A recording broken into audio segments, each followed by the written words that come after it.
Okay, no whammies, no whammies. B, F, C sharp, B flat, E, G. Okay. Whoa, very weird. Huh. What do I do with this one? I took those 6 random notes and wrote something like this.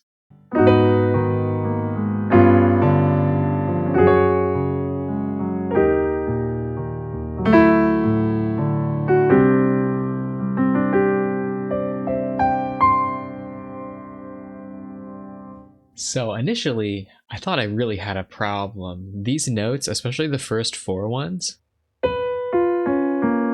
I just really had a hard time getting them to gel together.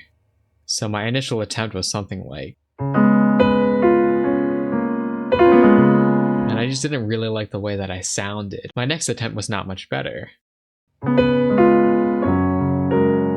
I liked where I ended up on this G flat chord, but I didn't like where I began. So I messed around with a couple of ideas, not having much success until I came to a realization. There was a very common chord progression in this key. For all the jazz nerds out there, it's the 2-5-1-6 chord progression that really handles these first 4 notes very well.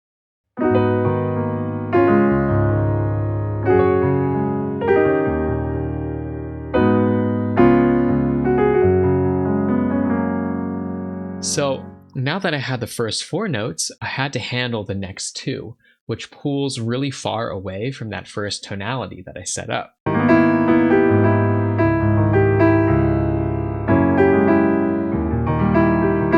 So definitely not in that key, right? Even the most crazy out notes are usually only a half step away from something that sounds good.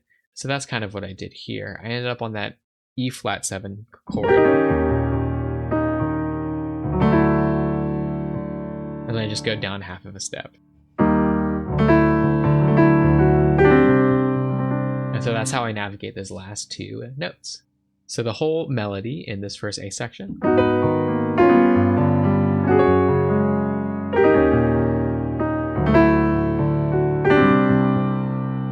And so I was really happy when I figured that out. The next section is just trying to get us from the A section to the B section. I read this little interlude, and it has this nice rising progression, which gives us a lot of momentum into the next section.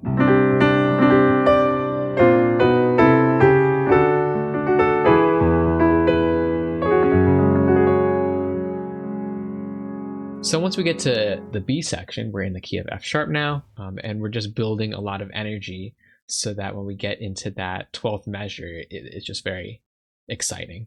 But yeah, I really like the way that this little vamp turns out.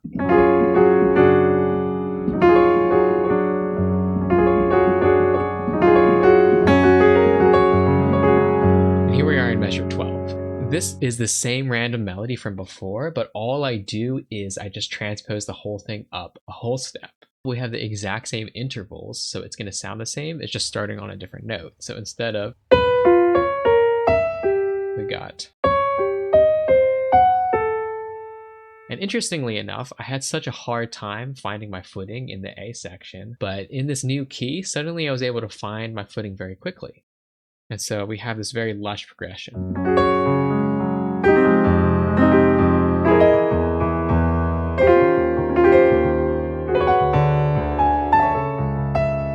And that's how we get through that chord progression. And also the harmony contrasts greatly in this B section versus the A section, which I think is really interesting. In the A section, the harmony is functional, and all that means is that the chords play their typical roles in getting us to the typical locations. In the B section, however, it's called non-functional harmony. It just means that the chords are not playing their typical roles. Something else that you'll notice is that they have this really interesting descending bass line going on.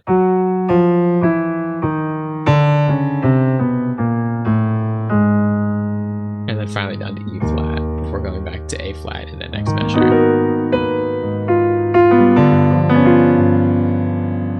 Contrast is a huge motif in my writing. I love it, and I think it plays a very important role. And here, within this B section, I'm contrasting the lush chord voicings in measures 12 to 16 with, in measure 17 and onward, very, very simple, what's called triadic harmony, which means that there's 3 notes.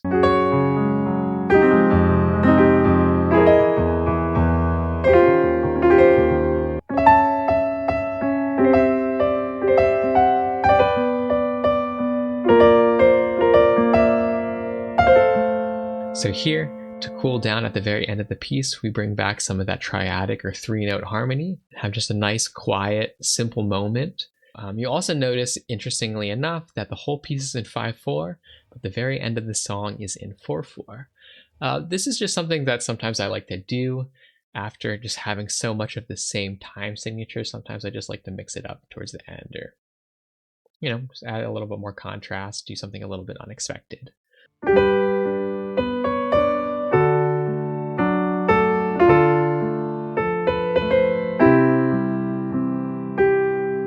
And then we have a little bit more grand chords here.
And now I'd love to hear your thoughts.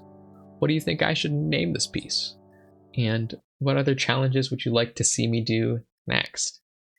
Hit that subscribe button, hit the like button, leave me a comment on those topics. You can check my channel for me completing other compositional challenges, and I'm excited to see you in the next video.